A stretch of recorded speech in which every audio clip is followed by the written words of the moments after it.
Hey lovelies, today I want to talk about and start a series. I was going to post every Thursday until the series goes away of letting go and letting God. And today, this part of the series, we're going to talk about what does it mean, when was a moment you had to let go and let God? When was a moment you understood that, I want to know in the comments. And this is a safe place, so don't feel judged, don't feel, we're all humans here. We're all learning. We're all, we're not perfect. So feel free to share. Okay, so let's jump into it. Let's talk about it.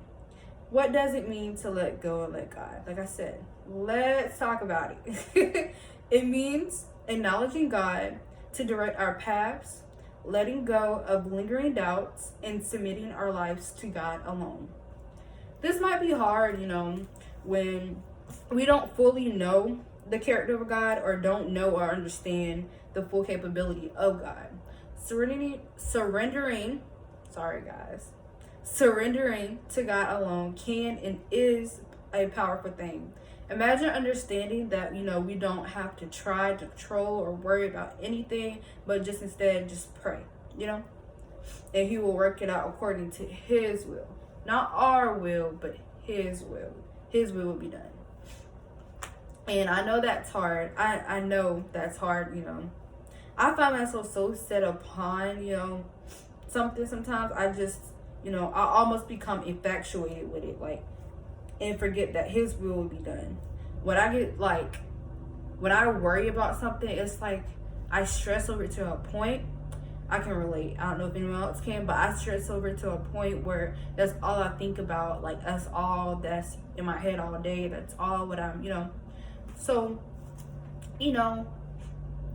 after a while, when you learn that it's really God's will and not your will, you're letting go and letting God, you're understanding, you're letting go of things that you cannot control, what's out of your control. It's so much peaceful. It's so much, not time consuming. You have more time to focus on Him and not that thing, Okay, let me go back on track. I'm sorry. Like I said, I forgot that, I have to let go and let His will be done. I just gotta let go and let Him. What was a moment where you realized that you had to let go and let God? I want to hear about it. When was a moment that realized, you had to let go in that very moment? What led you to the point? I just want to know. And this is a safe space, so I'm not judging you. We're all humans. We're all growing together. Some might be a little further ahead, and so just tell us about it. Encourage one another. That's what I really like, encouraging the people. Okay. But mine have to be after my miscarriage. Afterwards, I was trying so hard to replace the one I lost. After a certain while, I realized that I had to let go and let God and let His will be done.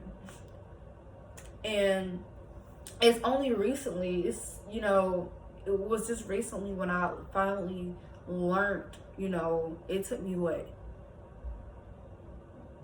about 9 months for me to fully let go and let God. It took some time, but I'm glad I did it. I'm glad I'm not worrying about it no more, I think after that, I felt so, I don't know, I felt like I had to be in control, and that's not how it works. And I learned that. But anyway, I learned that, you can't get upset or get mad when things don't go according to your desires, or when God's will doesn't line up with your desires, Tell me about, your moment in the comments. I just want to hear, okay? And remember, don't worry about anything. Instead, pray about everything. Tell God what you need, and think of all He has done. Then you will experience God's peace, which exceeds anything we can understand. Next Thursday, come back for our chat on how to let go and let God. Bye, lovelies.